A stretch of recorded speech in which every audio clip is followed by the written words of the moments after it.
ಈ ಬ್ಯಾಸ್ಗಿ ಸೀಸನ್ಯಾಗ ನಮ್ಮ ಕಡೆ ಮಾವಿನಕಾಯಿ ಶೀಕರ್ಣಿ ರೆಸಿಪಿ ಅಂತೂ ಫಿಕ್ಸ್. ಹಾಯ್ ಎಲ್ಲರಿಗೂ ನಮಸ್ಕಾರ ರೀ. ಹಣ್ಣುಗಳ ರಾಜ ಅನ್ಸ್ಕೊಂಡಿರೋ ಈ ಮಾವಿನ ಹಣ್ಣಿಂದ ರುಚಿಯಾಗಿರೋ ಬ್ಯಾಸ್ಗಿಗೆ ತಂಪಾಗಿರೋ ನಮ್ಮ ಉತ್ತರ ಕರ್ನಾಟಕ ಸ್ಟೈಲ್ನಾಗ ಮಾವಿನಕಾಯಿ ಸೀಕರ್ಣಿ ರೆಸಿಪಿ ಹೆಂಗೆ ಮಾಡೋದು ಅಂತ ತೋರ್ಸಾತೀನಿ. ಬರ್ರಿ ಸ್ಟಾರ್ಟ್ ಮಾಡೋಣ. ಈ ಶೀಕರ್ಣಿನ ನಮ್ಮ ಕಡೆ ಚಪಾತಿ ಮತ್ತು ಹೋಳ್ಗೆ ಜೊತೆ ತಿಂತಾರೆ. ಈ ಮಾವಿನ ಹಣ್ಣಿನ ಶೀಕರ್ಣಿ ಹಳೆ ಕಾಲದ ರೆಸಿಪಿ.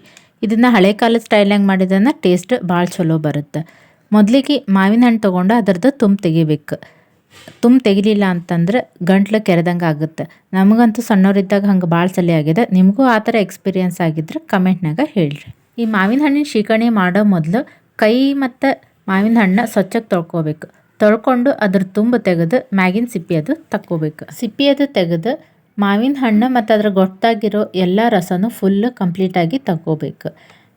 ನಿಮ್ಗೆ ಹಣ್ಣು ಹುಳ ಇಲ್ಲ ಅಂತಂದ್ರೆ ಈ ಮೆಥಡ್ನಾಗ ಮಾಡ್ಬೋದು. ಇಲ್ಲ ಹಣ್ಣಿಗೆ ಏನಾರ ಹುಳದು ಇತ್ತಪ್ಪ ಅಂತ ಡೌಟ್ ಇತ್ತಂತಂದ್ರೆ ಚಾಕು ತೊಗೊಂಡು ಹಣ್ಣು ತಿನ್ಬೇಕಾದ್ರೆ ಹೆಂಗೆ ಕಟ್ ಮಾಡ್ಕೋತಿರಲ್ಲ ಹಂಗೆ ಕಟ್ ಮಾಡಿಕೊಂಡು ಸಣ್ಣ ಪೀಸ್ ಕಟ್ ಮಾಡಿ ಅದ್ರದ್ದು ಫುಲ್ ರಸ ಎಲ್ಲ ತಗೋಬೇಕು.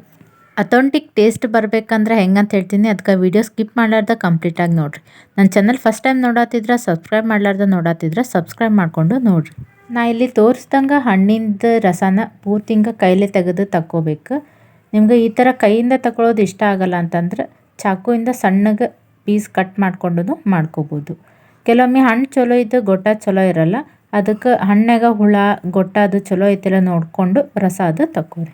ಆ ಸಿಪ್ಪಿ ಒಳಗೂ ಇನ್ನೂ ರಸ ಇರುತ್ತೆ. ಆ ಸಿಪ್ಪಿಗೂ ಸ್ವಲ್ಪ ನೀರು ಹಾಕ್ಕೊಂಡು ಸ್ವಲ್ಪ ಕಿವುಚ್ಕೊಂಡ್ರೆ ಇನ್ನೊಂದು ಸ್ವಲ್ಪ ಹಣ್ಣಿನ ರಸ ಬರುತ್ತೆ. ಅದನ್ನು ಇದ್ರ ಜೊತೆ ಮಿಕ್ಸ್ ಮಾಡಬೇಕು. ನಿಮ್ಗೆ ಕೈಯಿಂದ ಬ್ಯಾಡ್ ಅಂತಂದ್ರೆ ಗ್ಲೌಸ್ ಹಾಕ್ಕೊಂಡಾದ್ರೂ ಮಾಡ್ಬೋದು. ಇಲ್ಲ ಚಾಕುವಿಂದ ನೀಟಾಗಿ ರಸ ಆದರೂ ತಕ್ಕೋಬೋದು.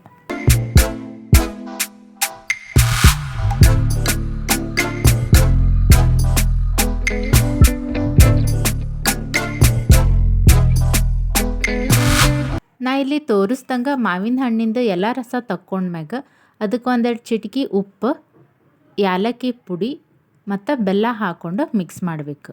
ಬೆಲ್ಲ ಸ್ವಚ್ಛ ಇತ್ತಪ್ಪ ಅಂತಂದ್ರೆ ಹಂಗೆ ಹಾಕ್ಕೊಂಡು ಮಿಕ್ಸ್ ಮಾಡ್ಬೋದು. ಇಲ್ಲ ಅಂತಂದ್ರೆ ಸ್ವಲ್ಪ ಕರಗಿಸಿ ಈ ಥರ ಸೋಸ್ಕೊಂಡು ಹಾಕೋಬೇಕು. ಇದಕ್ಕೆ ಕೆಲವೊಬ್ರು ಸಕ್ಕರೆನೂ ಹಾಕ್ತಾರೆ. ಯಾವುದಾದ್ರೂ ಹಾಕೋಬೋದು. ಆದರೆ ಬೆಲ್ಲ ಹಾಕಿರೋ ಟೇಸ್ಟ್ ಚಲೋ ಬರುತ್ತೆ. ಈ ಮಾವಿನ ಹಣ್ಣಿಂದ ರಸ ತೆಗಿಬೇಕಾದ್ರೆ ಅದು ಹಣ್ಣಿಂದ ಕಣ್ಣಿ ಬರುತ್ತಲ್ಲ ಅದಕ್ಕೆ ಶೀಕರ್ಣಿ ಅಂತ ಅಂತಾರೆ. ಈ ಶೀಕರ್ಣಿದು ಅಥೆಂಟಿಕ್ ಹಳೆ ಕಾಲದ ಟೇಸ್ಟ್ ಬರಬೇಕಂದ್ರೆ ಹೆಂಗಂದ್ರೆ ನೀವು ಇದು ಮಾವಿನ ಹಣ್ಣಿನ ರಸನ ಕೈಯಿಂದನೇ ತೆಗಿಬೇಕು. ಏನಿಲ್ಲ ಅದಕ್ಕೆ ಕೈನ ಸ್ವಚ್ಛಾಗಿ ತೊಳ್ಕೊಂಡ್ರೆ ಸಾಕು. ಕೆಲವೊಂದು ಅಡುಗೆ ಹೆಂಗೆ ಮಾಡಬೇಕು ಆ ಸ್ಟೈಲ್ನಾಗ ಮಾಡಿದ್ರೆ ಟೇಸ್ಟ್ ಬರುತ್ತೆ. ಮತ್ತು ಇದನ್ನು ಮಿಕ್ಸಿಗೆ ಅದು ಹಾಕ್ಕೊಳಕ್ಕೆ ಹೋಗ್ಬಾರ್ದು. ಮಿಕ್ಸಿಗೆ ಹಾಕ್ಕೊಂಡ್ರೆ ಟೇಸ್ಟ್ ಬರುತ್ತೆ. ಆದರೆ ಕೈಲೇ ಮಾಡಿದಷ್ಟು ಟೇಸ್ಟ್ ಬರೋಂಗಿಲ್ಲ. ಈ ಮಾವಿನಕಾಯಿ ಶೀಕರ್ಣಿ ನೀರು ಹಾಕಿ ಅಳಕ್ಕೆ ಮಾಡೋಕ್ಕೆ ಹೋಗ್ಬಾರ್ದು. ಸ್ವಲ್ಪ ಗಟ್ಟಿನೇ ಇರಬೇಕು ಅಂದರೆ ಟೇಸ್ಟ್ ಇರುತ್ತೆ. ನಮ್ಮ ಕಡೆ ಇದನ್ನು ಚಪಾತಿ ಮತ್ತು ಹೋಳ್ಗೆ ಜೊತೆ ತಿಂತಾರೆ. ನೀವು ಎದ್ರ ಜೊತೆ ತಿಂತೀರಂತ ಕಮೆಂಟ್ನಾಗ ಹೇಳಿ. ಮಾವಿನ ಹಣ್ಣು ಹೀಟ್ ಶೀಕರ್ಣಿ ತಂಪು ಅಂತಾರೆ. ಅದಕ್ಕೆ ಬ್ಯಾಸ್ಗ್ಯಾಗ ಇದ್ರದ್ದು ಮಾವಿನ ಹಣ್ಣಿನ ಸೀಸನ್ ಇದ್ದಾಗ ಈ ರೆಸಿಪಿ ಅಂತೂ ನಮ್ಮ ಕಡೆ ಫಿಕ್ಸ್. ನೀವು ಸೀಸನ್ ಇದ್ದಾಗ ಈ ಮಾವಿನ ಹಣ್ಣಿನ ಶೀಕರ್ಣಿ ನೀವು ಮನ್ಯಾಗ ಒಂದ್ಸತಿ ಟ್ರೈ ಮಾಡಿರಿ. ಹೆಂಗೆ ಬಂತಂತ ಕಮೆಂಟ್ನಾಗ ಹೇಳ್ರಿ.